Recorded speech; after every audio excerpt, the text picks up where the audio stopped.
Prime debate ਵਿੱਚ ਤੁਹਾਡਾ ਸਵਾਗਤ ਹੈ। ਅਸੀਂ ਉੱਤਰੀ ਅਮਰੀਕਾ ਵਿੱਚ ਗਲੋਬਲ ਪੰਜਾਬ ਅਤੇ ਯੂਰਪ ਵਿੱਚ ਸੰਗਤ ਟੈਲੀਵਿਜ਼ਨ ਦੇ ਦਰਸ਼ਕਾਂ ਦਾ ਵੀ ਸਵਾਗਤ ਕਰਦੇ ਹਾਂ। ਗੁਜਰਾਤ ਵਿੱਚ ਇੱਕ ਕੁੜੀ ਦਾ ਪਿੱਛਾ ਕਰਨ ਲਈ ਸਰਕਾਰੀ ਮਸ਼ੀਨਰੀ ਦੀ ਦੁਰਵਰਤੋਂ ਦਾ ਮਾਮਲਾ ਚਰਚਾ ਵਿੱਚ ਹੈ। ਇੱਕ ਕੁੜੀ ਜਿਸ ਦਾ ਫਰਜ਼ੀ ਨਾਮ ਮਾਧੁਰੀ ਰੱਖਿਆ ਗਿਆ ਹੈ। ਮਾਧੁਰੀ ਦੀ ਹਰ ਹਰਕਤ ਉੱਤੇ ਗੁਜਰਾਤ ਦੀਆਂ 3 ਸੁਰੱਖਿਆ ਏਜੰਸੀਆਂ ਦੀ ਨਿਗਾਹ ਸੀ। ਹਰ ਪਲ ਦੀ ਖਬਰ ਗੁਜਰਾਤ ਦੇ ਗ੍ਰਹਿ ਰਾਜ ਮੰਤਰੀ ਅਮਿਤ ਸ਼ਾਹ ਨੂੰ ਦਿੱਤੀ ਜਾਂਦੀ ਸੀ। ਅਮਿਤ ਸ਼ਾਹ ਇਹ ਖਬਰ ਆਪਣੇ ਸਾਹਿਬ ਲਈ ਹਾਸਲ ਕਰ ਰਿਹਾ ਸੀ। ਇਹ ਖਬਰ ਕਿਉਂ ਅਤੇ ਕਿਸ ਲਈ ਹਾਸਲ ਕੀਤੀ ਜਾ ਰਹੀ ਸੀ? ਇਹ ਕੁੰਡੀ ਕਿਸੇ ਵੀ ਕਹਾਣੀਕਾਰ ਜਾਂ ਨਾਵਲਕਾਰ ਲਈ ਦਿਲਚਸਪ ਹੋ ਸਕਦੀ ਹੈ। ਸਾਡਾ ਮਸਲਾ ਇਹ ਹੈ ਕਿ ਕੀ ਸਰਕਾਰ ਇਸ ਤਰ੍ਹਾਂ ਕਿਸੇ ਸ਼ਹਿਰੀ ਦਾ ਪਿੱਛਾ ਕਰ ਸਕਦੀ ਹੈ? ਕੀ ਇਹ ਸ਼ਹਿਰੀ ਦੀ ਨਿੱਜੀ ਜ਼ਿੰਦਗੀ ਵਿੱਚ ਦਖਲਅੰਦਾਜ਼ੀ ਹੈ? ਜੇ ਇਹ ਮਾਮਲਾ ਕਿਸੇ ਰੁਝਾਨ ਦੀ ਕੜੀ ਹੈ ਤਾਂ ਇਸ ਨਾਲ ਜਮਹੂਰੀ ਮੁਲਕ ਦੇ ਸ਼ਹਿਰੀਆਂ ਨੂੰ ਕਿਸ ਤਰ੍ਹਾਂ ਦਾ ਖਤਰਾ ਹੈ? ਜਮਹੂਰੀ ਮੁਲਕ ਵਿੱਚ ਸਰਕਾਰ ਦਾ ਕੰਮ ਨਿਮਾਣੇ ਅਤੇ ਨਿਤਾਣੇ ਸ਼ਹਿਰੀਆਂ ਦੇ ਜਾਨ ਮਾਲ ਅਤੇ ਸਤਿਕਾਰ ਦੀ ਰਾਖੀ ਕਰਨਾ ਹੈ। ਇਸ ਘੇਰੇ ਵਿੱਚ ਨਿੱਜੀ ਜ਼ਿੰਦਗੀ ਵੀ ਆਉਂਦੀ ਹੈ। ਇਹ ਮਾਮਲਾ ਤਾਂ ਕਈ ਵਾਰ ਚਰਚਾ ਵਿੱਚ ਆਇਆ ਹੈ ਕਿ ਸ਼ਹਿਰੀਆਂ ਦੀ ਨਿੱਜੀ ਜ਼ਿੰਦਗੀ ਉੱਤੇ ਸਰਕਾਰ ਕਿਸ ਹਾਲਤ ਵਿੱਚ ਦਖਲਅੰਦਾਜ਼ੀ ਜਾਂ ਨਜ਼ਰਸਾਨੀ ਕਰ ਸਕਦੀ ਹੈ। ਸ਼ਹਿਰੀਆਂ ਦੀ ਨਿੱਜੀ ਗੱਲਬਾਤ ਸੁਣਨ ਲਈ ਕਿਸ ਪੱਧਰ ਦੀ ਪ੍ਰਵਾਨਗੀ ਲੋੜੀਂਦੀ ਹੈ। ਇੰਟਰਨੈੱਟ ਅਤੇ ਸੰਚਾਰ ਸਾਧਨਾਂ ਦੇ ਪਸਾਰੇ ਨਾਲ ਇਹ ਸਵਾਲ ਹੋਰ ਵੀ ਅਹਿਮ ਹੋ ਗਿਆ ਹੈ ਅਤੇ ਪੇਚੀਦਾ ਵੀ ਹੋ ਗਿਆ ਹੈ। ਡਿਜੀਟਲ ਟੈਕਨੋਲੋਜੀ ਦੇ ਦੌਰ ਵਿੱਚ ਦੂਰ ਸੰਚਾਰ ਸਾਧਨਾਂ ਵਿੱਚ ਸੇਂਧ ਲਗਾਉਣਾ ਸੁਖਾਲਾ ਹੋ ਗਿਆ ਹੈ। ਨਤੀਜੇ ਵਜੋਂ ਖਬਰਾਂ ਆਉਂਦੀਆਂ ਰਹਿੰਦੀਆਂ ਨੇ ਕਿ ਕੌਣ ਕਿਸ ਦੀ ਗੱਲ ਸੁਣ ਰਿਹਾ ਹੈ, ਕਿਹੜਾ ਮਹਿਕਮਾ ਟੈਲੀਫੋਨ ਰਿਕਾਰਡ ਕਰ ਰਿਹਾ ਹੈ। ਭਾਜਪਾ ਆਗੂ ਅਰੁਣ ਜੇਤਲੀ ਦਾ ਫੋਨ ਰਿਕਾਰਡ ਕਰਨ ਦੀ ਚਰਚਾ ਕਈ ਦਿਨ ਸੰਸਦ ਵਿੱਚ ਸ਼ੋਰ ਸ਼ਰਾਬੇ ਦਾ ਸਬੱਬ ਬਣੀ ਸੀ। ਰਾਡੀਓ ਟੇਪਾਂ ਦੇ ਹਵਾਲੇ ਨਾਲ ਰਤਨ ਟਾਟਾ ਦੇ ਨਿੱਜੀ ਮਾਮਲਿਆਂ ਦੀ ਗੱਲ ਚੱਲੀ ਸੀ। ਅਦਾਲਤ ਤੋਂ ਲੈ ਕੇ ਪ੍ਰਧਾਨ ਮੰਤਰੀ ਸ਼ਹਿਰੀਆਂ ਦੀ ਨਿੱਜੀ ਜ਼ਿੰਦਗੀ ਦੇ ਪੱਖ ਵਿੱਚ ਬੋਲੇ ਸਨ, ਜੋ ਰਤਨ ਟਾਟਾ ਦੀ ਰਾਹਤ ਦਾ ਸਬੱਬ ਬਣਿਆ ਸੀ। ਇਸੇ ਰੁਝਾਨ ਦੀਆਂ ਕੌਮਾਂਤਰੀ ਕੜੀਆਂ ਜੂਲੀਅਨ ਅਸਾਂਜੇ ਅਤੇ ਐਡਵਰਡ ਸਨੋਡਨ ਦੇ ਹਵਾਲੇ ਨਾਲ ਬੇਪਰਦ ਹੋਈਆਂ ਸਨ। ਹੁਣ ਗੁਜਰਾਤ ਦਾ ਮਾਮਲਾ ਸਾਹਮਣੇ ਆਇਆ ਹੈ। ਮਾਧੁਰੀ ਦੇ ਪਲ ਦੀ ਜਾਣਕਾਰੀ ਹਾਸਲ ਕਰਨ ਲਈ ਸੂਬੇ ਦੀ ਇੰਟੈਲੀਜੈਂਸ ਬਿਊਰੋ ਉਰਫ CID, ਕ੍ਰਾਈਮ ਬ੍ਰਾਂਚ ਅਤੇ ਐਂਟੀ ਟੈਰਰਿਸਟ ਸਕੁਐਡ ਸਰਗਰਮ ਸਨ। ਸਾਰੀ ਜਾਣਕਾਰੀ ਗ੍ਰਹਿ ਰਾਜ ਮੰਤਰੀ ਅਮਿਤ ਸ਼ਾਹ ਕੋਲ ਜਾ ਰਹੀ ਸੀ, ਜੋ ਅੱਗੇ ਆਪਣੇ ਸਾਹਿਬ ਲਈ ਸਾਰੀ ਮੁਹਿੰਮ ਦੀ ਨਜ਼ਰਸਾਨੀ ਕਰ ਰਹੇ ਸਨ। ਇਹ ਮਾਮਲਾ ਬੇਪਰਦ ਇਸ ਲਈ ਹੋਇਆ ਹੈ ਕਿਉਂਕਿ ਉਸ ਵੇਲੇ ਦਾ ਅਹਿਮ ਪੁਲਿਸ ਅਫਸਰ ਝੂਠੇ ਪੁਲਿਸ ਮੁਕਾਬਲੇ ਵਿੱਚ ਫਸਿਆ ਹੋਇਆ ਹੈ ਅਤੇ ਉਸਨੇ ਜ਼ਮਾਨਤ ਉੱਤੇ ਆ ਕੇ ਖੁਲਾਸੇ ਕੀਤੇ ਨੇ। ਇਹ ਸਵਾਲ ਅਹਿਮ ਨੇ ਕਿ ਇਹ ਖੁਫੀਆ ਮੁਹਿੰਮ ਕਿਉਂ ਅਤੇ ਕਿਸ ਲਈ ਚਲਾਈ ਜਾ ਰਹੀ ਸੀ, ਪਰ ਸਭ ਤੋਂ ਵੱਡਾ ਸਵਾਲ ਇਹ ਹੈ ਕਿ ਸ਼ਹਿਰੀਆਂ ਦੀ ਨਿੱਜੀ ਜ਼ਿੰਦਗੀ ਦਾ ਸਤਿਕਾਰ ਕਿਵੇਂ ਯਕੀਨੀ ਬਣਾਇਆ ਜਾ ਸਕਦਾ ਹੈ। ਮਾਧੁਰੀ ਦੇ ਮਾਮਲੇ ਬਾਰੇ ਜ਼ਿਆਦਾ ਚਰਚਾ ਭਾਜਪਾ ਬਨਾਮ ਕਾਂਗਰਸ ਹੋ ਰਹੀ ਹੈ। ਇੱਕ ਪਾਸੇ ਸ਼ਹਿਜ਼ਾਦੇ ਅਤੇ ਦੂਜੇ ਪਾਸੇ ਸਾਹਿਬਜ਼ਾਦੇ। ਇਸ ਤੁਕਬੰਦੀ ਨੂੰ ਕਵਿਤਾ ਦੇ ਨਾਲ ਜਮਹੂਰੀਅਤ ਦੀ ਤੋਹੀਨ ਵੀ ਮੰਨਿਆ ਜਾ ਸਕਦਾ ਹੈ। ਕੁਝ ਦੇਰ ਲਈ ਮੰਨ ਲਈਏ ਕਿ ਮਾਧੁਰੀ ਸਾਡਾ ਸਾਰਿਆਂ ਯਾਨੀ ਕਿ ਭਾਰਤ ਦੇ ਸ਼ਹਿਰੀਆਂ ਦਾ ਨਾਮ ਹੈ। ਹੁਣ ਇਹ ਸਵਾਲ ਪੁੱਛਿਆ ਜਾਏ ਕਿ ਮਾਧੁਰੀ ਦੇ ਜਮਹੂਰੀ ਅਤੇ ਮਨੁੱਖੀ ਹਕੂਕ ਵਿੱਚ ਕਿਸ ਤਰ੍ਹਾਂ ਦੀ ਦਖਲਅੰਦਾਜ਼ੀ ਹੋਈ ਹੈ। ਜ਼ਰੂਰੀ ਨਹੀਂ ਕਿ ਮਾਧੁਰੀ ਇਸ ਮਾਮਲੇ ਵਿੱਚ ਸ਼ਿਕਾਇਤ ਕਰਨ ਆਏ ਜਾਂ ਉਸ ਦੇ ਪਿਓ ਦੀ ਕਿਸੇ ਦਲੀਲ ਨੂੰ ਅੰਤਿਮ ਮੰਨ ਲਿਆ ਜਾਏ। ਇਸ ਮਾਮਲੇ ਉੱਤੇ ਗੱਲ ਕਰਨ ਲਈ ਸਾਡੇ ਨਾਲ ਸਟੂਡੀਓ ਵਿੱਚ ਹਾਜ਼ਰ ਨੇ ਸ਼ਸ਼ੀਕਾਂਤ, ਜੋ ਸਾਬਕਾ ਨਿਰਦੇਸ਼ਕ ਨੇ ਪੰਜਾਬ ਦੀਆਂ ਜੇਲ੍ਹਾਂ ਦੇ, ਜਾਨਕੀ ਸ਼੍ਰੀਨਿਵਾਸਨ, ਜੋ ਰਾਜਨੀਤੀ ਸ਼ਾਸਤਰੀ ਨੇ, ਅਜੇ ਜੱਗਾ, ਜੋ ਪੰਜਾਬ ਅਤੇ ਹਰਿਆਣਾ ਹਾਈ ਕੋਰਟ ਵਿੱਚ ਵਕਾਲਤ ਕਰਦੇ ਨੇ। ਸ਼ਸ਼ੀਕਾਂਤ ਜੀ, ਜਦੋਂ ਇਹ ਮਾਮਲਾ ਸਾਡੇ ਸਾਹਮਣੇ ਆਇਆ ਇਸ ਵੇਲੇ ਤੁਹਾਨੂੰ ਕੋਈ ਹੈਰਾਨੀ ਹੋਈ ਜਾਂ ਇਦਾਂ ਦੇ ਕੰਮ ਬਾਰ-ਬਾਰ ਕਿਸੇ ਹੋਰ ਹਵਾਲੇ ਨਾਲ ਹੁੰਦੇ ਰਹਿੰਦੇ ਨੇ? ਮੈਨੂੰ ਕੋਈ ਹੈਰਾਨੀ ਨਹੀਂ ਹੋਈ ਹੈਗੀ ਹੈ। ਕਿਸੇ ਬੰਦੇ ਦੀ ਅਨਫੋਰਚੂਨੇਟਲੀ ਅੱਜ ਦੇ ਤਰੀਕ ਦੇ ਵਿੱਚ ਕੋਈ ਪਰਸਨਲ ਜ਼ਿੰਦਗੀ ਮਾਨੀ ਨਹੀਂ ਜਾਂਦੀ ਹੈਗੀ, ਨਹੀਂ ਮੰਨੀ ਜਾਂਦੀ ਹੈ। ਕੋਈ ਪੋਲੀਟੀਸ਼ੀਅਨ ਇਹਦੀ ਕਦਰ ਨਹੀਂ ਕਰਦਾ ਹੈਗਾ। ਕਿਸੇ ਦੀ ਪ੍ਰਾਈਵੇਸੀ ਕਿਸੇ ਵੀ ਹੱਦ ਤੱਕ ਐਕਸਪੋਜ਼ ਕੀਤੀ ਜਾ ਸਕਦੀ ਹੈਗੀ। ਅਨਫੋਰਚੂਨੇਟਲੀ ਇਹ ਇੱਕ ਰੂਲ ਬਣ ਗਿਆ ਹੈਗਾ ਸਿਸਟਮ ਦਾ, ਜਿਹੜਾ ਕਿ ਅੱਜ ਕੱਲ੍ਹ ਚੱਲ ਰਿਹਾ ਹੈਗਾ। ਮੈਨੂੰ ਕੋਈ ਹੈਰਾਨੀ ਨਹੀਂ ਹੋਈ ਇਹਦੇ 'ਤੇ। ਅਤੇ ਇਹਨੂੰ ਕਿਵੇਂ ਸਮਝਿਆ ਜਾਏ ਕਿ ਮਤਲਬ ਜਿਹੜੀ ਸਰਕਾਰ ਹੈ ਜਾਂ ਜਿਹੜੀ ਸਰਕਾਰੀ ਮਸ਼ੀਨਰੀ ਹੈ ਉਹ ਸਾਡੇ ਮੁਲਕ ਦੇ ਕਾਨੂੰਨ ਦੀ ਅਤੇ ਸਾਡੇ ਮੁਲਕ ਦੇ ਸ਼ਹਿਰੀਆਂ ਦੇ ਹਕੂਕ ਦੀ ਕੋਈ ਪਰਵਾਹ ਨਹੀਂ ਕਰਦੀ? ਕੋਈ ਪਰਵਾਹ ਨਹੀਂ ਕਰਦੀ ਹੈਗੀ। ਜੇ ਤੁਸੀਂ ਕਾਨੂੰਨ ਦੀ ਗੱਲ ਕਰੋ, ਫੋਨ ਟੈਪਿੰਗ ਦੀ ਗੱਲ ਕਰਦੇ ਹੋਏ ਉਹਦਾ ਇੱਕ ਸਿਸਟਮ ਹੁੰਦਾ ਹੈਗਾ, ਹੋਮ ਸੈਕਟਰੀ ਦੀ ਪਰਮਿਸ਼ਨ ਲੈ ਕਰਕੇ ਲੀਗਲ ਕਰਨਾ ਹੁੰਦਾ ਹੈ। ਬਟ ਅੱਜ ਕੱਲ੍ਹ ਜਿਹੜੀ ਪ੍ਰਾਈਵੇਟ ਕੰਪਨੀਜ਼ ਹੈਗੇ ਨੇ, ਸਿਕਿਉਰਿਟੀ ਕੰਪਨੀਜ਼, ਉਹ ਵੀ ਕਰਦੀਆਂ ਨੇ। ਇੱਕ ਮਸ਼ੀਨ ਅੱਜ ਕੱਲ੍ਹ ਮਾਰਕੀਟ ਦੇ ਵਿੱਚ ਮਿਲਦੀ ਹੈ, ਗ੍ਰੇ ਮਾਰਕੀਟ ਦੇ ਵਿੱਚ, ਉਹਨੂੰ ਕਹਿੰਦੇ ਨੇ passive of the air recording machines.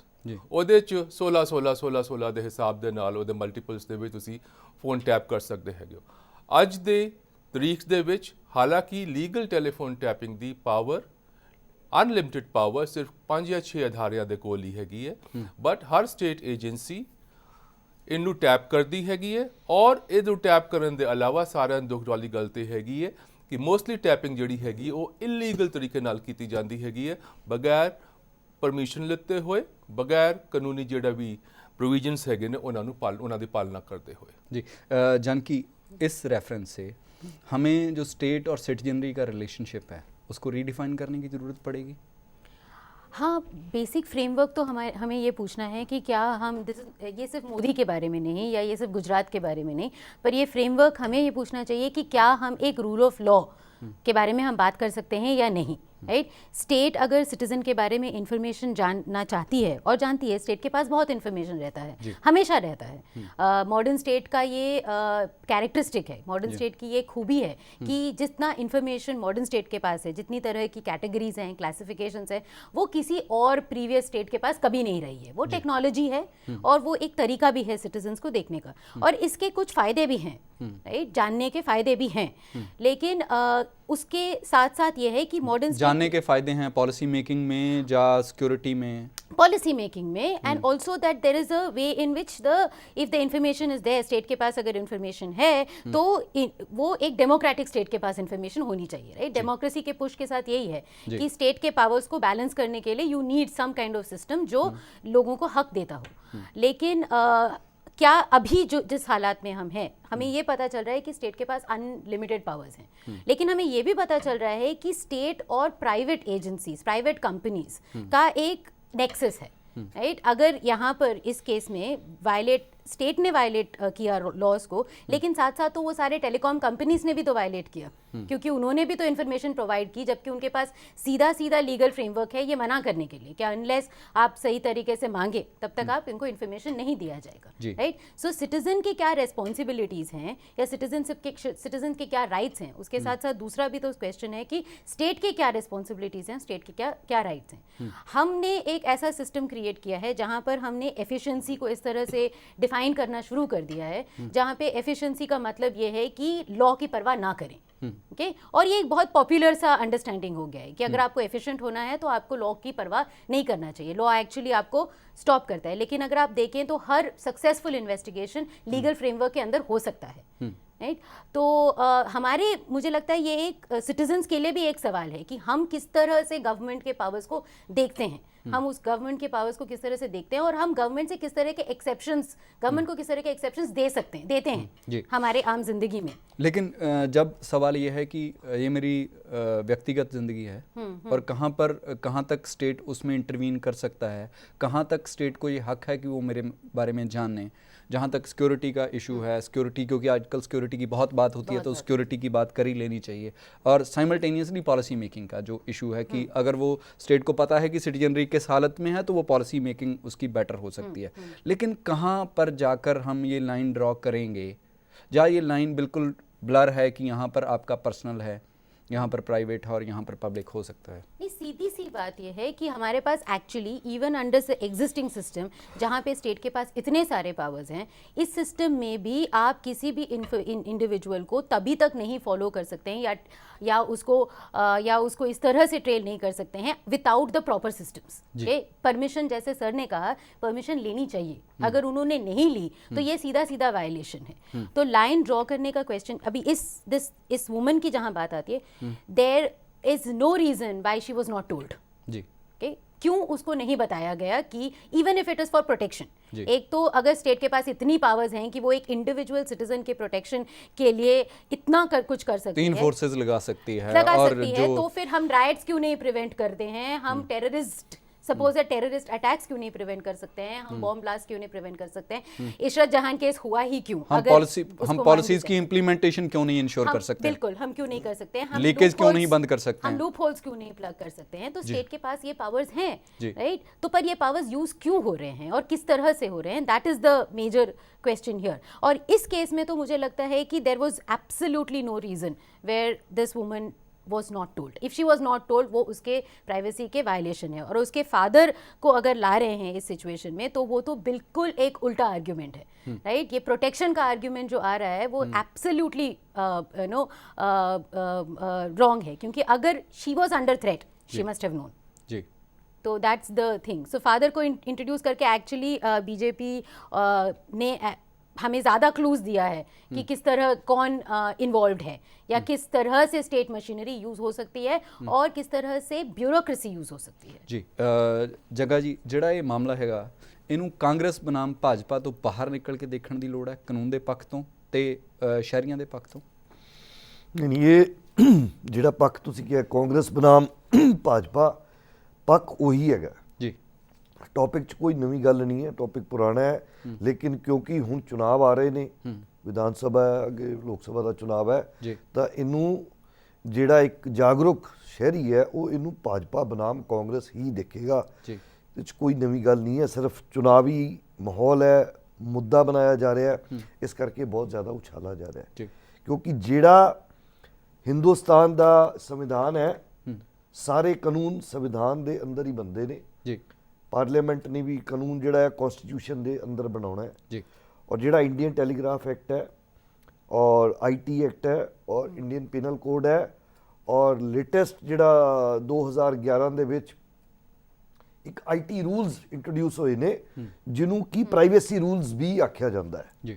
ਸੋ ਇਹ ਸਾਰੀਆਂ ਚੀਜ਼ਾਂ ਆਲਰੇਡੀ ਜਿਹੜੀਆਂ ਬਣੀਆਂ ਨੇ, ਇਹਦੇ ਅੰਦਰ central government, state government, CBI, IB, income tax department, I think total 9 agencies है who are empowered to get these details। ਲੇਕਿਨ ਹੁਣ ਜਿਹੜਾ ਇਹ ਸਾਰਾ ਝਗੜਾ ਸਨੂਪਿੰਗ ਦਾ ਹੁਣ ਜਿਹੜਾ ਚੱਲਦਾ ਪਿਆ, ਜਿਹਦੇ ਬਾਰੇ ਗੱਲ ਕਰ ਰਹੇ ਹਾਂ, ਹੁਣ ਸਰਕਾਰ ਨੇ ਆਪਣੀ ਪਾਵਰ ਮਿਸਯੂਜ਼ ਕੀਤੀ ਜਾਂ ਨਹੀਂ ਕੀਤੀ, ਇਹ ਤਾਂ ਸਰਕਮਸਟੈਂਸਸ ਔਰ ਐਵੀਡੈਂਸ ਤੋਂ ਰਾਹੀਂ ਪਤਾ ਚੱਲ ਸਕਦਾ ਹੈ।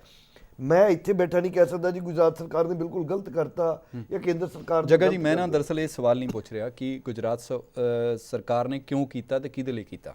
ਮਸਲਾ ਇਹ ਹੈ ਕਿ ਇਹ ਗੱਲ ਸਾਰੇ ਮੰਨ ਗਏ ਨੇ ਕਿ ਉਹ ਕੁੜੀ ਦਾ ਪਿੱਛਾ ਕੀਤਾ ਗਿਆ ਤੇ 3 ਏਜੰਸੀਜ਼ ਉਹਦੇ ਤੇ ਲੱਗੀਆਂ ਹੋਈਆਂ ਸੀਗੀਆਂ। ਉਹਦੀ ਇੱਕ ਦਲੀਲ ਦੇ ਰਹੀ ਆ ਭਾਜਪਾ ਕਿ ਅਸੀਂ ਕਿਉਂ ਲਾਈਆਂ, ਦੂਜੀ ਗੱਲ ਇੱਕ ਵਿਆਖਿਆ ਕਰ ਰਹੀ ਆ ਕਾਂਗਰਸ। ਪਰ ਸਾਡੇ ਮੁਲਕ ਦੇ ਸ਼ਹਿਰੀਆਂ ਨੂੰ ਇਹ ਪਤਾ ਲੱਗਿਆ ਕਿ ਕਿਸ ਤਰੀਕੇ ਨਾਲ ਸਰਕਾਰਾਂ ਜਾਂ ਉੱਚੇ ਅਹੁਦਿਆਂ ਤੇ ਬੈਠੇ ਬੰਦੇ ਸਰਕਾਰੀ ਮਸ਼ੀਨਰੀ ਦੀ ਦੁਰਵਰਤੋਂ ਕਰ ਸਕਦੇ ਨੇ। ਸਾਡੀ ਸਿਟੀਜ਼ਨਰੀ ਨੂੰ ਇਸ ਤੋਂ ਕਿਸੇ ਕਿਸਮ ਦਾ ਖਤਰਾ ਹੈ। ਇਹ ਇਸ਼ੂ ਸਨ 2011 ਦੇ ਵਿੱਚ ਵੀ ਟੇਕ ਅਪ ਹੋਇਆ ਸੀ, ਜਦੋਂ ਗਵਰਨਮੈਂਟ ਆਫ ਇੰਡੀਆ ਨੇ ਇੱਕ ਸੈਂਟਰਲ ਮੋਨੀਟਰਿੰਗ ਸਰਵਿਸ ਦਾ ਕੰਸੈਪਟ ਲਿਆਂਦਾ ਸੀ, CMS 2011 ਦੇ ਵਿੱਚ। ਉਸ ਤੋਂ ਬਾਅਦ ਉਹਨੂੰ ਬੜੇ ਦਬੇ ਪੈਰੀ ਉਹਦੀ ਮੂਵਮੈਂਟ ਸ਼ੁਰੂ ਕਰ ਦਿੱਤੀ, ਹੌਲੀ ਹੌਲੀ ਉਹਨੂੰ ਸਟੇਟ ਟੂ ਸਟੇਟ ਇੰਪਲੀਮੈਂਟ ਕਰੀ ਗਏ। ਉਦੋਂ ਵੀ ਇਹ ਇਸ਼ੂ ਆਇਆ ਸੀਗਾ ਕਿ ਇਹਦੇ ਵਿੱਚ ਕੀ ਕੀਤਾ ਜਾ ਸਕਦਾ ਸਟਰੈਂਥਨ ਕਰਨ ਲਈ ਪ੍ਰਾਈਵੇਸੀ ਨੂੰ। ਤਾਂ ਜਿਹੜੇ ਸਾਡੇ ਕੁਝ ਲਾਇਰਸ ਹੈਗੇ ਸੀ, IT ਨੂੰ ਡੀਲ ਕਰਦੇ ਜਾਂ ਪ੍ਰਾਈਵੇਸੀ ਲਾਜ਼ ਨੂੰ ਡੀਲ ਕਰਦੇ, ਉਹਨਾਂ ਨੇ ਉਦੋਂ ਇਹ ਗੱਲ ਆਖੀ ਸੀ ਕਿ ਜਿਹੜਾ ਯੂਰਪ ਔਰ ਅਮਰੀਕਾ ਹੈ, ਇਹਨਾਂ ਦੇ ਵਿੱਚ ਜਿਹੜੀ ਹੈ ਟੈਪਿੰਗ ਹੈ ਜਾਂ ਸਰਵੇਲੈਂਸ ਹੈਗੀ ਹੈ ਇਸ ਤਰ੍ਹਾਂ ਦੀ, ਉਹ they are under the observation of the court ਜੀ। And those agencies are supposed to take a kind of a sanction from the court ਤਾਂ ਕਿ ਉਹਦੀ ਦੁਰਵਰਤੋਂ ਨਾ ਹੋ ਸਕੇ। ਲੇਕਿਨ ਸਾਡੇ ਕੰਟਰੀ ਦੇ ਜਿਹੜੇ ਕਾਨੂੰਨ ਨੇ ਉਹਦੇ ਵਿੱਚ ਇਸ ਬਾਰੇ ਕੋਈ ਜ਼ਿਕਰ ਨਹੀਂ ਕੀਤਾ ਗਿਆ ਔਰ ਉਹਦੇ ਵਿੱਚ ਸਿਰਫ ਇੰਨਾ ਹੀ ਹੈ ਕਿ ਪਬਲਿਕ ਸੇਫਟੀ ਤੇ ਨੈਸ਼ਨਲ ਸਿਕਿਉਰਿਟੀ, ਇਹ ਦੋ ਮੁੱਦਿਆਂ ਦੇ ਉੱਤੇ ਇਹ 9 ਏਜੰਸੀਆਂ ਕਰ ਸਕਦੀਆਂ ਨੇ। ਅਗਰ ਇਹਨੂੰ ਦੇਖੋ, ਇਹਦੇ ਨਾਲ ਮੈਂ ਪਰ ਜੇ ਸਾਰਾ ਕੁਝ ਨੈਸ਼ਨਲ ਸਿਕਿਉਰਿਟੀ ਜਾਂ ਪਬਲਿਕ ਸੇਫਟੀ ਦੇ ਨਾਂ ਦੇ ਉੱਤੇ ਕੀਤਾ ਜਾਵੇ ਲੇਕਿਨ ਮੈਂ ਕਹਿੰਦਾ ਕਿ ਇਹਦੇ ਉੱਤੇ ਅਗਰ ਅਸੀਂ ਅੱਜ ਇੱਥੇ ਚਰਚਾ ਕਰ ਰਹੇ ਹਾਂ, ਮੇਰੇ ਹਿਸਾਬ ਨਾਲ ਪੂਰੇ ਮੁਲਕ ਦੇ ਵਿੱਚ ਇਹਦੇ ਉੱਤੇ ਚਰਚਾ ਹੋਣੀ ਚਾਹੀਦੀ ਹੈ ਔਰ ਉੱਥੇ ਇੱਕ ਕੰਸੈਂਸਸ ਨਿਕਲ ਕੇ ਆਉਣਾ ਚਾਹੀਦਾ ਕਿ ਜੇ ਅਸੀਂ ਸਮਝਦੇ ਹਾਂ ਕਿ ਇਹ ਕਾਨੂੰਨ ਠੀਕ ਨਹੀਂ ਹੈ ਤਾਂ ਇਹਨੂੰ ਅੰਡਰ ਕੋਰਟ ਆਬਜ਼ਰਵੇਸ਼ਨ ਕੀਤਾ ਜਾ ਸਕਦਾ ਹੈ। ਲੇਕਿਨ ਕੀ ਉਹ ਠੀਕ ਹੋਏਗਾ ਕਿ ਕੀ ਉਹ ਨਹੀਂ ਠੀਕ ਹੋਏਗਾ, ਇਹ ਇੱਕ ਲੰਬੀ ਚਰਚਾ ਰਾਹੀਂ ਸਾਰੇ ਜਿਹੜੇ ਵੱਖ-ਵੱਖ ਅਦਾਰਿਆਂ ਦੇ ਲੋਕ ਨੇ ਉਹਨਾਂ ਦੀ ਸੋਚ ਕੀ ਕਹਿੰਦੀ ਹੈ, ਮਿਲੀ ਜੁਲੀ ਸੋਚ ਕਰਕੇ ਜਿਹੜਾ ਜਿਸਟ ਆਏਗਾ ਉਹਦੇ ਅਕੋਰਡਿੰਗਲੀ ਕੀਤਾ ਜਾ ਸਕਦਾ। ਹਾਲ ਦੀ ਘੜੀ 'ਚ ਜਿਹੜਾ ਕਾਨੂੰਨ ਹੈ ਉਹਦੇ ਮੁਤਾਬਕ ਆ 9 ਏਜੰਸੀਆਂ ਕੋਲ ਪਾਵਰ ਨੇ ਔਰ ਉਹ ਪਬਲਿਕ ਸੇਫਟੀ ਔਰ ਨੈਸ਼ਨਲ ਸਿਕਿਉਰਿਟੀ 'ਚ ਕਹਿ ਕੇ ਅਸੀਂ ਕਿਸੇ ਨੂੰ ਵੀ ਕਰ ਸਕਦੇ ਹਾਂ, ਕੋਈ ਬਾਹਰ ਨਹੀਂ ਹੈ ਜੀ। ਸ਼ਸ਼ੀਕਾਂਤ ਜੀ, ਜਿਹੜਾ ਗੈਰ ਕਾਨੂੰਨੀ ਜਿਹੜਾ ਕੰਮ ਹੈ ਜਦੋਂ ਸਰਕਾਰਾਂ ਕਰਦੀਆਂ ਨੇ ਜਾਂ ਜਿਹੜੇ ਵੱਖਰੇ ਵੱਖਰੇ ਅਦਾਰੇ ਕਰਦੇ ਨੇ, ਉਹਨਾਂ ਦੀ ਸਾਰਿਆਂ ਨਾਲੋਂ ਵੱਡੀ ਜਿਹੜੀ ਕਰੂਰ ਮਿਸਾਲ ਹੈ ਉਹ ਹੈਗੇ ਝੂਠੇ ਪੁਲਿਸ ਮੁਕਾਬਲੇ। ਕੀ ਉਸੇ ਦਾ ਇੱਕ ਮਹੀਨ ਰੂਪ ਇਹ ਹੈ ਜਿਨ੍ਹਾਂ ਦੀ ਬਾਹਰ ਕਦੇ ਪਤਾ ਨਹੀਂ ਲੱਗ ਸਕਦਾ ਜੇ ਅੰਦਰਲਾ ਕੋਈ ਪੇਤੀ ਬਾਹਰ ਆ ਕੇ ਨਾ ਦੱਸੇ? ਜਿਵੇਂ ਝੂਠੇ ਪੁਲਿਸ ਮੁਕਾਬਲੇ 'ਚ ਜਿੰਨੀ ਦੇਰ ਪੁਲਿਸ ਵਾਲਾ ਤੁਹਾਡੇ ਕੋਲ ਗਵਾਹ ਨਹੀਂ, ਤੁਹਾਡੇ ਕੋਲ ਕੋਈ ਬਾਹਰ ਸਬੂਤ ਨਹੀਂ ਕਿ ਇਹ ਹੋਇਆ, ਇਸ ਮਾਮਲੇ ਦੇ ਵਿੱਚ ਵੀ ਇਦਾਂ ਹੀ ਹੋਇਆ। ਅੱਜ ਦੇ ਜ਼ਮਾਨੇ 'ਚ ਅਨਫੋਰਚੂਨੇਟਲੀ ਸਟੇਟ ਦੀ ਪਾਵਰ ਜਿਹੜੀ ਹੈਗੀ ਹੈ ਇੰਨੀ ਐਬਸੋਲਿਊਟ ਹੋ ਗਈ ਹੈਗੀ ਹੈ ਇਨਡਾਇਰੈਕਟ ਤਰੀਕੇ ਨਾਲ, ਚਾਹੇ ਇਹ ਮੁਲਕ ਹੋਏ, ਚਾਹੇ ਅਮਰੀਕਾ ਹੋਏ, ਚਾਹੇ ਕੋਈ ਵੀ ਕੰਟਰੀ ਹੋਏ। ਅਨਫੋਰਚੂਨੇਟਲੀ ਅੱਜ ਦੀ ਤਰੀਕ 'ਚ ਕਿਸੇ ਵੀ ਵਿਅਕਤੀ ਦਾ ਕੋਈ ਅਧਿਕਾਰ ਨਹੀਂ ਰਹਿ ਗਿਆ ਹੈਗਾ, ਚਾਹੇ ਤੁਸੀਂ ਪ੍ਰਾਈਵੇਸੀ ਦਾ ਕਹੋ, ਚਾਹੇ ਤੁਸੀਂ ਉਹਦੇ ਲਾਈਫ ਦਾ ਕਹੋ, ਚਾਹੇ ਉਹਦੇ ਪ੍ਰਾਪਰਟੀ ਦਾ ਕਹੋ। ਹਰ ਤਰੀਕੇ ਨਾਲ ਬੰਦੇ ਦੀ ਜਿਹੜੀ ਇੰਡੀਪੈਂਡੈਂਸ ਹੈਗੀ ਹੈ, ਪ੍ਰਾਈਵੇਸੀ ਜਿਹੜੀ ਹੈਗੀ ਹੈ, ਉਹਦਾ ਵਾਇਲੇਸ਼ਨ ਹੋ ਰਿਹਾ ਹੈਗਾ, ਉਹਦਾ ਇਨਫ੍ਰਿੰਜਮੈਂਟ ਹੋ ਰਿਹਾ ਹੈਗਾ। ਗੈਜਟਸ ਇਸ ਤਰ੍ਹਾਂ ਦੇ ਆ ਗਏ ਹੈਗੇ ਨੇ, ਤੁਸੀਂ ਕਿਸ ਬੰਦੇ ਨੂੰ ਕਿਸ ਤਰੀਕੇ ਨਾਲ ਕਦੇ ਵੀ ਫਰੇਮ ਕਰਕੇ ਕਿੱਥੇ ਵੀ ਪਾ ਦਿਓ। ਤੁਸੀਂ ਇੰਡੀਪੈਂਡੈਂਸ ਦੀ ਗੱਲ ਕਰਦੇ ਹੈਗੇ ਹੋ। ਹੁਣ ਜਿਹੜੇ ਬੋਡੀ ਸਕੈਨਰਸ ਆ ਗਏ ਜਿਹੜੇ ਕਈ ਮੁਲਕਾਂ ਨੇ ਲਗਾਏ ਹੈਗੇ ਨੇ, ਚਾਹੇ ਬੰਦਾ ਜਾ ਰਿਹਾ ਚਾਹੇ ਲੇਡੀ ਜਾ ਰਹੀ ਹੈ, ਪੂਰੀ ਦੀ ਬੋਡੀ ਜਿਹੜੀ ਹੈਗੀ ਸਾਹਮਣੇ ਆ ਜਾਂਦੀ ਹੈਗੀ ਹੈ। Don't you call it infringement of privacy? You can't even imagine. और मैं बल्कि ये कहूँगा कि ਇਹਦੇ ਬਾਰੇ ਇੱਕ ਬੜੀ ਡਿਬੇਟ ਹੀ ਨਹੀਂ, ਇਹਦੇ 'ਚ ਇੱਕ ਮੂਵਮੈਂਟ ਸ਼ੁਰੂ ਹੋਣਾ ਚਾਹੀਦਾ ਹੈਗਾ। ਅੱਜ ਦੀ ਤਰੀਕ 'ਚ ਸਟੇਟ ਪਾਵਰ ਇੰਨੀ ਐਬਸੋਲੂਟ ਹੋ ਗਈ ਹੈਗੀ ਹੈ ਜਿੰਨੀ ਕਦੇ ਵੀ ਨਹੀਂ ਸੀ। ਕਿਸੇ ਵਿਅਕਤੀ ਦਾ ਕੋਈ ਅਧਿਕਾਰ ਨਹੀਂ ਰਹਿ ਗਿਆ ਹੈਗਾ, ਕਿਸੇ ਵਿਅਕਤੀ ਦੀ ਕੋਈ ਇੰਡੀਪੈਂਡੈਂਸ ਨਹੀਂ ਰਹਿ ਗਈ ਹੈਗੀ ਹੈ, ਕਿਸੇ ਬੰਦੇ ਦੀ ਕੋਈ ਪ੍ਰਾਈਵੇਸੀ ਨਹੀਂ ਰਹਿ ਗਈ ਹੈਗੀ ਹੈ। ਔਰ ਜਿਹੜੀ ਗੱਲਾਂ ਕਹਿ ਰਿਹਾ ਹੈਗਾ ਮੈਂ ਆਪਣੀ ਇਨਫੋਰਮੇਸ਼ਨ ਨਾਲ ਕਹਿ ਰਿਹਾ, ਬਿਕੋਜ਼ ਮੈਂ ਇਸ ਤਰ੍ਹਾਂ ਦੇ ਆਰਗੇਨਾਈਜੇਸ਼ਨਸ ਦੇ ਵਿੱਚ, ਇਸ ਤਰ੍ਹਾਂ ਦੇ ਅਦਾਰਿਆਂ ਦੇ ਵਿੱਚ ਕੰਮ ਕਰ ਚੁੱਕਿਆ ਹੈਗਾ। ਜਿੰਨੀ ਜਾਣਕਾਰੀ ਮੈਨੂੰ ਇਨ ਚੀਜ਼ਾਂ ਦੀ ਹੈਗੀ ਹੈ ਸ਼ਾਇਦ ਕਿਸੇ ਹੋਰ ਬੰਦੇ ਨੂੰ ਨਹੀਂ ਹੋਏਗੀ। ਇੱਕ ਗੱਲ ਤੁਸੀਂ ਮੈਨੂੰ ਦੱਸੋ ਕਿ ਜਦੋਂ ਆਪਾਂ ਸਿਟੀਜ਼ਨਰੀ ਦੇ ਰਾਈਟਸ ਦੀ ਰਿਸਪੈਕਟ ਦੀ ਗੱਲ ਕਰਦੇ ਹਾਂ, ਕੀ ਰਿਸਪੈਕਟ ਨਾਂ ਦਾ ਕੋਈ ਸ਼ਬਦ ਜਦੋਂ ਇਸ ਕਿਸਮ ਦੀਆਂ ਏਜੰਸੀਜ਼ ਕੰਮ ਕਰਦੀਆਂ ਨੇ ਉਹਨਾਂ ਦੇ ਕੰਮ ਦੇ ਵਿੱਚ ਆਉਂਦਾ ਕਿ ਇਹ ਉਹਦੀ ਰਿਸਪੈਕਟ ਨੂੰ ਐਰੋਡ ਕਰੇਗਾ? ਸ਼ਾਇਦ ਉਹਨਾਂ ਦੇ ਡਿਕਸ਼ਨਰੀ ਦੇ ਵਿੱਚ ਰਿਸਪੈਕਟ ਨਾਂ ਦਾ ਸ਼ਬਦ ਹੀ ਨਹੀਂ ਹੈਗਾ ਜੀ। ਮੋਰੈਲਿਟੀ ਨਹੀਂ ਹੈਗਾ ਉਹਨਾਂ ਦੇ ਡਿਕਸ਼ਨਰੀ ਦੇ ਵਿੱਚ। ਰਿਸਪੌਂਸਿਬਿਲਿਟੀ ਇਸ ਉਸ ਹੱਦ ਤੱਕ ਆਉਂਦੀ ਜਦੋਂ ਉਹਦੀ ਆਪਣੀ ਗਿੱਚੀ ਫਸਾਉਣ ਦੀ ਗੱਲ ਆਉਂਦੀ है, otherwise there is no responsibility either. जी जानकी, अगर हम इस जो ट्रेंड है इसको अगर इंसिडेंट से बाहर निकाल के हिंदुस्तान में ट्रेंड, एक तो जब कश्मीर के मामले में बयान आया कि किस तरह से सरकार के बारे में आर्मी कैसे उसको हैंडल कर रही है, तब सारी पार्टियों ने ये कहा कि बहुत सारी जो इन्वेस्टिगेटिंग आपकी जो एजेंसीज़ हैं वो बहुत सारे ऑपरेशन ऐसे चलाती हैं जो ज़रूरी होते हैं लेकिन उनके बारे में बात नहीं करनी चाहिए, एक वो। और दूसरी तरफ स्नोडन से लेकर असांजे पूरी जो इंटरनेशनल लेवल पे हो रहा है, इनका कोई कनेक्शन बैठता है?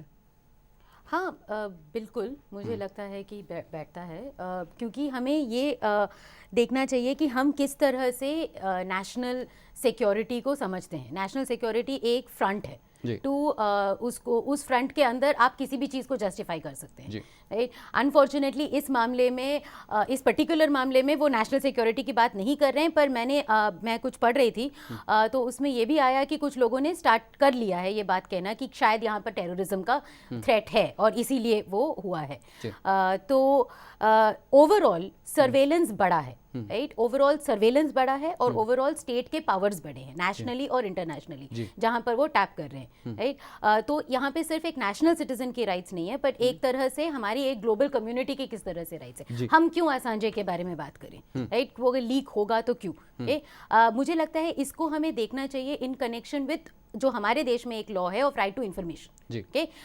ये सारी चीज़ें, बहुत सारी चीज़ें जो इस पर्टिकुलर केस में हुई हैं और बहुत सारे जगह में हुई है, बहुत सारे इस तरह के सर्वाइलेंस केसेस में होती हैं कि वो होते हैं कि they are off the record in the sense that वो ओरल कम्युनिकेशन होते हैं, ऑर्डर्स ओरल होते हैं। ये पूरे केस में सारे ऑर्डर्स ओरल थे, राइट। तो अगर आपके पास एक सिक्योरिटीज फ्रेमवर्क है जहां पर आप नहीं बात कर सकते हो, तो दूसरा outside of that framework, just reference के लिए बता देता हूं कि पिछले दिनों कोर्ट ने कहा है कि अगर ऑरल ऑर्डर आए तो आपको कंफर्म करवाने के लिए उसको फाइल पे लिखना चाहिए। बिल्कुल। तो ये यहाँ पर हमारे जो स्टेट ऑफिशियल्स हैं उनके रोल को रीडिफाइन करने की बात है, क्योंकि वो एक परमानेंट मैकेनिज्म है स्टेट के, वो परमानेंट ऑफिशियल्स हैं स्टेट के। तो ये सुप्रीम कोर्ट ऑर्डर अगर आ रही है वो इसीलिए, प्रिसाइसली इसलिए आ रही है क्योंकि ओरल रिकॉर्ड जब होंगे तो राइट टू इन्फॉर्मेशन का कोई मतलब नहीं बनता, आप इन्फॉर्मेशन नहीं मांग सकते हो। और ओवरऑल हमारे अगर हम एक ऐसे सिचुएशन में हैं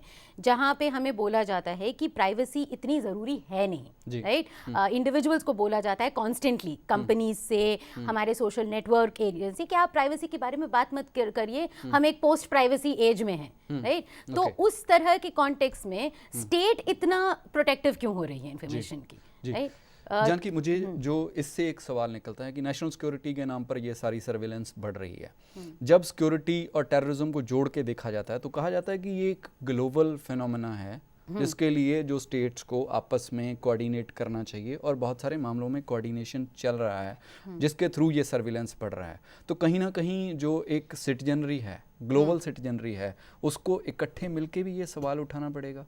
बिल्कुल, मुझे लगता है कि हमें ये सोचना पड़ेगा कि हमारे इस दौर पे किस तरह के हम प्राइवेसी और हमारे राइट्स दोनों को किस तरह से समझें ताकि एक दूसरे के खिलाफ ना हो, राइट और सिक्योरिटी भी, हमारी प्राइवेसी हमारे सिक्योरिटी के लिए चाहिए, जहाँ राइट वो तो अगर हम प्राइवेसी को सैक्रिफाइस, सिक्योरिटी हमारी जो प्राइवेसी पे हमला करने के लिए नहीं चाहिए। और सिक्योरिटी का सबसे ज्यादा इंपॉर्टेंस अभी आज के दौर में ये है कि हमें पता होना चाहिए कि हमें कौन देख रहा है, राइट उसमें सबसे ज्यादा सिक्योरिटी है। यू आर सिक्योर जब आपको पता चलता है कि आपके ऊपर कौन वॉच है, आपकी इन्फॉर्मेशन किसके पास है, वो भी तो सिक्योरिटी। पर सीसीटीवी कैमरास से लेकर सैटेलाइट कैमरास तक के दौर में इज इट पॉसिबल जो आप कह रहे हैं? सी फॉर इंस्टेंस जहां सीसीटीवी है वहां पे एक्चुअल रूल होना चाहिए that they put that you are under CCTV, it's like this ना, तो that's why we should know कौन से लॉज हैं, राइट हमारे पास, हमें ये पता चाहिए। हम अगर किसी भी इंटरनेट साइट में we sign to an agreement, we should know कि वो अग्रीमेंट क्या कहता है। अगर हमारे इन्फॉर्मेशन यूज होगी तो हमें वो पता होना चाहिए। So information is part of security, not giving us information is not making us more secure all over, and that is what I think Snowden and Assange, this whole people are saying that not having this information ने क्या किया, हमें पूरे world को इस तरह से एक वॉर ऑन टेरर पे आके खड़ा किया, जहाँ पे इतने सारे लोगों के जान गए, जहाँ पे इतना मटेरियल रिसोर्सेज डिस्ट्रॉय हुआ। ये क्यों? इट्स लैक ऑफ इंफॉर्मेशन ना जी। तो obviously information, security, citizenship, privacy at a national and international level, ये सारे चीज़ें जुड़े हैं, एक दूसरे को कैंसल नहीं करता है जी। जग्गा जी, ਜਿਹੜਾ ਇਹ ਸਿਨੈਰੀਓ ਹੈ ਜਿੱਥੇ ਜਾਨਕੀ ਇੱਕ ਦਲੀਲ ਦੇ ਰਹੀ ਹੈ ਕਿ ਤੁਹਾਨੂੰ ਇਹ ਪਤਾ ਹੋਣਾ ਚਾਹੀਦਾ ਕਿ ਤੁਹਾਨੂੰ ਕੌਣ ਦੇਖ ਰਿਹਾ, ਕਿੱਥੋਂ ਦੇਖ ਰਿਹਾ, ਇਹਦੇ ਲਈ ਕੋਈ ਕਾਨੂੰਨ ਦੀ ਲੋੜ ਹੈ ਜਾਂ ਸਰਕਾਰ ਨੂੰ ਸਿਰਫ ਇਸ ਗੱਲ ਦਾ ਅਹਿਸਾਸ ਹੋਣਾ ਚਾਹੀਦਾ ਕਿ ਉਹਨੇ ਸਿਰਫ ਅਖਤਿਆਰਾਂ ਦੀ ਗੱਲ ਨਹੀਂ ਕਰਨੀ, ਉਹਨੇ ਫਰਜ਼ਾਂ ਦੀ ਵੀ ਗੱਲ ਕਰਨੀ ਹੈ ਤੇ ਸਤਿਕਾਰ ਦੀ ਗੱਲ ਵੀ ਕਰਨੀ ਹੈ? नहीं देखो, ਜਿਹੜੀ ਗੱਲ मैं ਤੁਹਾਨੂੰ ਬਾਰ-ਬਾਰ ਕਹਿ ਰਿਹਾ ਕਿ ਜਿਹੜੇ ਦੋ ਲਫ਼ਜ਼ ਹੈ, ਪਬਲਿਕ ਸੇਫਟੀ ਔਰ ਨੈਸ਼ਨਲ ਸਿਕਿਉਰਿਟੀ ਜੀ, ਸਾਰਾ ਕਾਨੂੰਨ ਇਹਦੇ ਆਲੇ ਦੁਆਲੇ ਘੁੰਮ ਰਿਹਾ ਤੇ ਬਹੁਤ ਡਿਸੈਪਟਿਵ ਸ਼ਬਦ ਨੇ ਦੋਨੇ, ਬੜੇ ਡਿਸੈਪਟਿਵ ਸ਼ਬਦ ਹੈ। ਇਹਨੂੰ ਸ਼ਸ਼ੀਕਾਂਤ ਜੀ ਪੁਲਿਸ ਚ ਨਹੀਂ ਦੇ ਰਹੇ ਨੇ, ਇਹਨਾਂ ਨੂੰ ਪਤਾ ਹੈ ਕਿ ਪੁਲਿਸ ਦੇ ਵਿੱਚ ਜਾਂ ਕਾਨੂੰਨ ਚ ਸ਼ਬਦ ਨੂੰ ਕਿੱਦਾਂ ਟਵਿਸਟ ਕੀਤਾ ਜਾ ਸਕਦਾ ਹੈ, ਠੀਕ ਹੈ ਨਾ। ਸਿੰਪਲ ਲੈਂਗੁਏਜ ਨੂੰ ਥ੍ਰੈਟਨਿੰਗ ਕੀਤਾ ਜਾ ਸਕਦਾ ਹੈ, ਥ੍ਰੈਟਨਿੰਗ ਨੂੰ ਫਰਦਰ ਥ੍ਰੈਟਨਿੰਗ ਕੀਤਾ ਜਾ ਸਕਦਾ। ਸੋ ਇਹਨੂੰ ਡਿਫਾਈਨ ਕਰਨ ਦੀ ਬਹੁਤ ਜ਼ਿਆਦਾ ਲੋੜ ਨਹੀਂ ਹੈ, ਕਰ ਨਹੀਂ ਪਾਵਾਂਗੇ। ਸਿਰਫ ਇੱਕੋ ਚੀਜ਼ ਹੈ ਕਿ ਓਵਰਆਲ ਅਗਰ ਕੰਟਰੀ 'ਚ ਕੋਈ ਡਿਬੇਟ ਹੁੰਦੀ ਹੈ ਔਰ ਮੈਸੇਜ ਜਿਹੜਾ ਜਾਂਦਾ ਹੈ ਐਟ ਦੀ ਪਾਰਲੀਮੈਂਟ ਲੈਵਲ, ਮੈਂ ਇੱਕ ਆਊਟ ਆਫ ਦਾ ਟਰੈਕ ਗੱਲ ਕਰ ਰਿਹਾ ਕਿ ਅੱਜ ਅੰਨਾ ਹਜ਼ਾਰੇ ਦੀ ਚਿੱਠੀ ਜਿਹੜੀ ਅਰਵਿੰਦ ਕੇਜਰੀਵਾਲ ਦੇ ਗਈ ਹੈ, ਉਹਦੇ 'ਚ ਇੱਕ ਲਾਈਨ ਮੈਂ ਪੜ੍ਹ ਰਿਹਾ ਸੀਗਾ, ਉਹਨਾਂ ਨੇ ਲਿਖੀ ਹੈ ਕਿ ਵੀ ਜਿਹੜੇ ਸਟੇਟ ਇਲੈਕਸ਼ਨਸ ਹੈਗੇ ਨੇ ਇਹਦੇ 'ਚ ਮੇਰਾ ਕੋਈ ਇੰਟਰਸਟ ਨਹੀਂ ਹੈ ਕਿਉਂਕਿ ਇਹਦਾ ਕਾਨੂੰਨ ਬਣਾਉਣ ਨਾਲ ਕੋਈ ਤਾਲੁਕ ਨਹੀਂ ਹੈਗਾ। ਸੋ ਮੈਂ ਸਮਝਦਾ ਕਿ ਇਹ ਸਾਰਾ ਦਾ ਸਾਰਾ ਜਿਹੜਾ ਸਿਸਟਮ ਹੈ ਲੋਕ ਸਭਾ ਨਾਲ ਕਨੈਕਟਡ ਹੈ।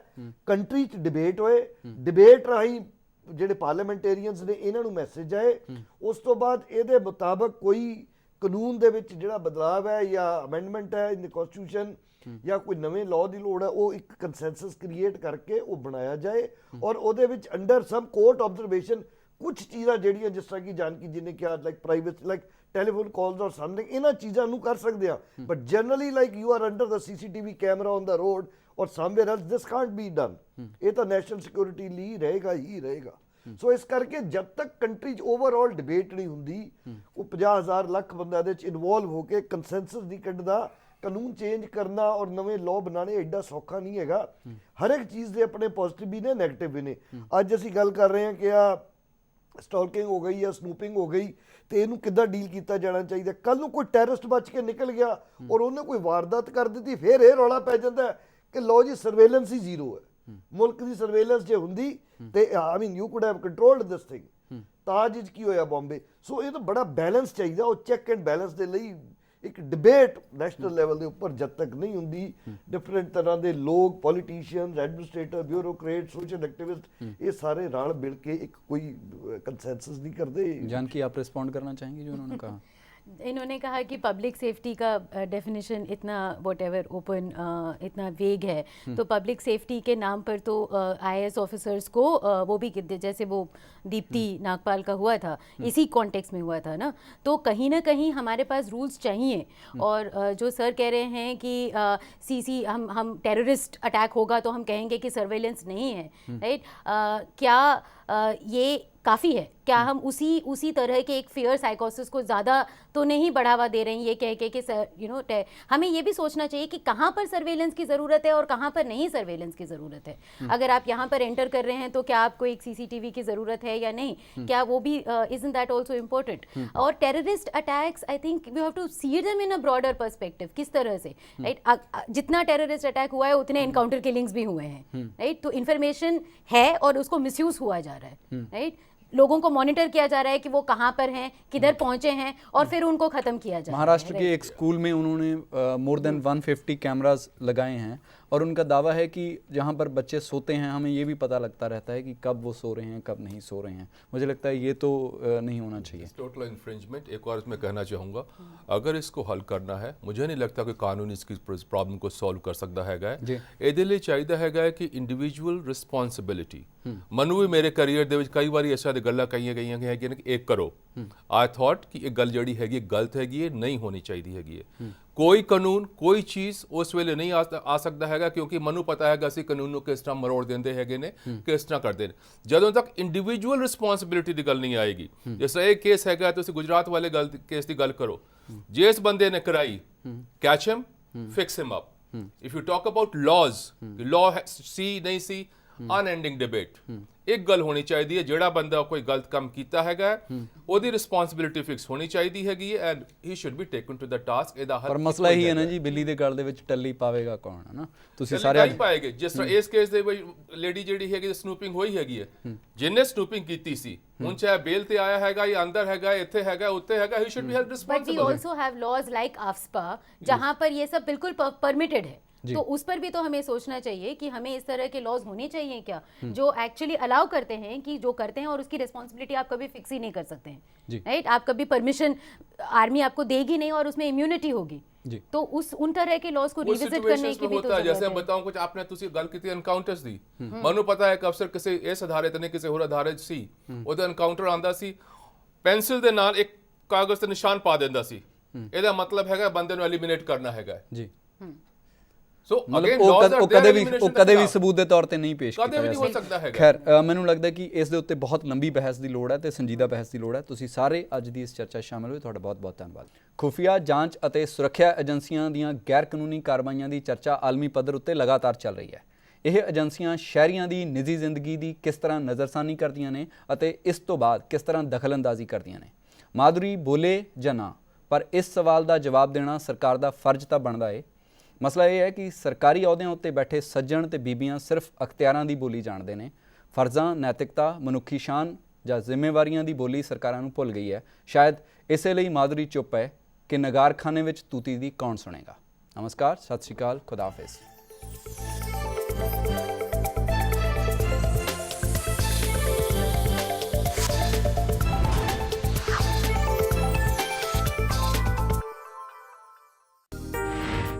ਖਬਰਾਂ ਦੀ ਦੁਨੀਆ ਵਿੱਚ ਆਓ, ਸਾਡੇ ਨਾਲ ਕਦੇ ਵੀ ਤੇ ਕਿਤੋਂ ਵੀ ਜੁੜੋ। ਆਪਾਂ ਮਿਲਾਂਗੇ ਫੇਸਬੁੱਕ ਤੇ, ਅਸੀਂ ਦਿਖਾਂਗੇ YouTube ਤੇ, ਸਾਨੂੰ ਫੋਲੋ ਕਰੋ ਟਵਿੱਟਰ ਤੇ। ਖਬਰਾਂ ਨਾਲ ਜੁੜੇ ਰਹੋ ਦਿਨ ਰਾਤ।